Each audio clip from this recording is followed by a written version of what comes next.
Bonjour à tous, bienvenue sur Cardio Online pour cet atelier pratique intitulé CMH sarcomérique, pourquoi, quand et comment évaluer le patient.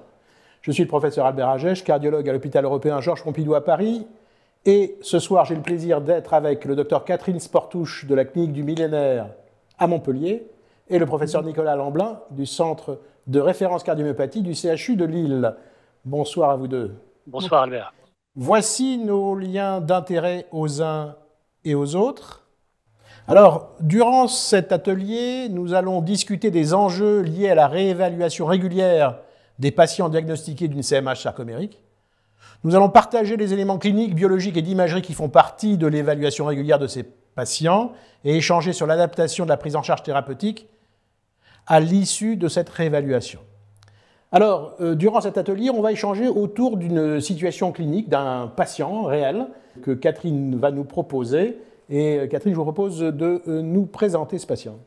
Donc, c'est un patient de 35 ans qui est marin, avec une corpulence normale, vous le voyez, et qui a une histoire familiale de CMH sarcomérique, notamment son père, chez qui on a diagnostiqué une CMH il y a environ 5 ans. Le patient était alors totalement asymptomatique et depuis, il est perdu de vue. Il n'a pas eu de suivi particulier.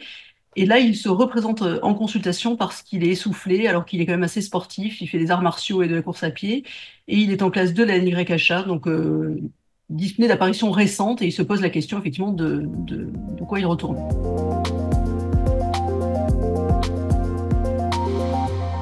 On avait une question cardio-quiz qui est dans quel contexte vous recherchez une obstruction à l'effort dans le cadre du suivi d'un patient ayant une CMH et surtout à quelle fréquence.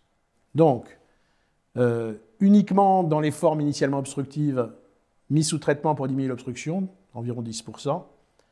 Aussi dans les formes non obstructives initialement, 36%. Uniquement en cas de nouveaux symptômes, 15%.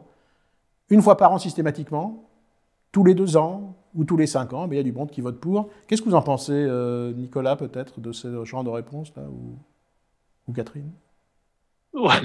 Oui, Catherine également avait un avis un peu plus tranché. Non, ça montre à nouveau qu'il y a besoin de formation, il y a besoin d'éducation, que les procédures des uns et des autres, les pratiques des uns et des autres ne sont pas quand même uniformes. Donc c'est normal parce que peut-être ça reflète que tous les malades ne sont pas identiques. Et donc je pense le premier message, c'est qu'il faut s'adapter à l'âge, aux symptômes, à l'ambiance familiale, au désir du malade. Je reviens sur la psychologie que j'avais suggérée dans mon topo introductif.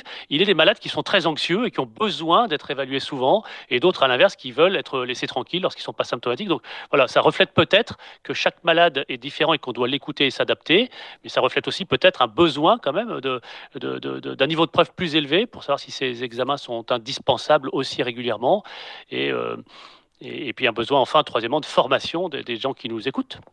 Alors j'ai quelques questions qui sont arrivées. Y a-t-il des formes de CMH sarcomérique plus à risque que d'autres? On en a parlé. Certaines mutations, je pense que plus que les mutations, c'est les gens qui ont 2 mutations. S'ils ont 2 mutations pathogènes, ça c'est très à risque. La localisation de l'obstruction, médio-ventriculaire ou sous-aortique, Catherine, ça change quelque chose? Ça va changer déjà le traitement, parce que effectivement, le traitement pour l'instant est recommandé en sous-valvulaire et ce qu'on a à notre disposition, c'est en sous-valvulaire. Après, les formes médio-ventriculaires, effectivement, peuvent être à risque et en plus, avec l'évolution vers l'anévrisme apical, on en a parlé aussi, qui sur-risque de troubles du rythme. Et après ça, peut-être un petit complément, c'est les formes purement apicales. Parce qu'elles sont très difficiles à repérer. Donc ça, c'est un électro assez évocateur.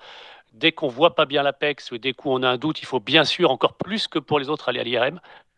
Et elles ont possiblement, parce qu'elles sont plus rares, et peut-être un risque rythmique, mais bon, ça, c'est pas tout à fait formel. Donc enfin, en tout cas, les CMH apicales, je trouve qu'il faut être vigilant. Comment on suit ces patients, enfin, comment on répète les examens?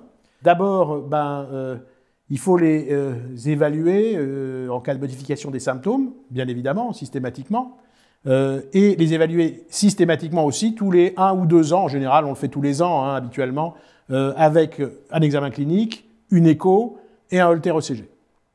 En général, on fait ça tous les ans. Tous les 3 à 5 ans, on fait une IRM gadolinium qui permet des mesures de fraction d'éjection plus fiables, l'extension du ressort tardif qui change avec le temps, et éventuellement de dépister un anévrisme de l'apex qui change l'attitude thérapeutique.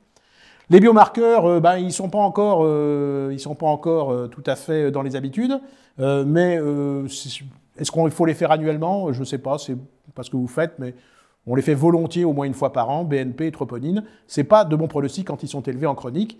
Et il faut les faire surtout quand on envisage un traitement par inhibiteur de la myosinine cardiaque, parce qu'ils se normalisent sous traitement. Et puis on fait bien sûr ces évaluations lorsqu'on met en route un traitement. Pour conclure, on va parler des take-home messages, comme on dit. En cas de CMH symptomatique, il est indispensable de traquer l'obstruction, puisqu'aujourd'hui on a des médicaments qui permettent de la lever et donc de lever les symptômes. Et la traquer, c'est pas si évident que ça. On voit bien que les habitudes ne sont pas encore là. Valsalva, effort, manœuvre, squat to stand, postprandial, il faut les faire. Deuxièmement, il faut évaluer périodiquement le risque rythmique, même chez les patients asymptomatiques. Cette évaluation doit se faire très régulièrement, tous les ans, tous les 2 ans,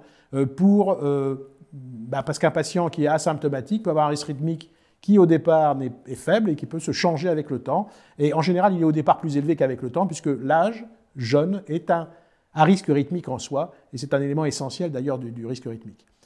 Les innovations technologiques et médicamenteuses ont révolutionné la prise en charge actuelle. C'est très récent, le défibrillateur sous-cutané a révolutionné la prise en charge des troubles rythmiques, notamment chez les gens jeunes. C'est beaucoup plus simple, beaucoup plus accepté que le DAI classique, qui a plus de complications. Et les inhibiteurs de la myosinine cardiaque, on n'est qu'au début de l'histoire, qu'au début de l'aventure, il y a plein de choses encore à montrer, mais ce sont des médicaments qui ont une efficacité absolument spectaculaire sur les symptômes et sur l'obstruction dans l'immense majorité des cas. Enfin, le rôle fondamental des centres de référence a été souligné, et c'est évident que ces centres jouent un rôle important dans la prise en charge de ces patients, un rôle majeur. Voilà, je voulais vous remercier tous les deux de vos apports respectifs, remercier l'auditoire, et merci aussi à Bristol Myers Squibb qui a eu l'élégance et la gentillesse d'apporter son soutien institutionnel à cette émission. Et à bientôt sur Cardio Online. Merci à tous, bonsoir.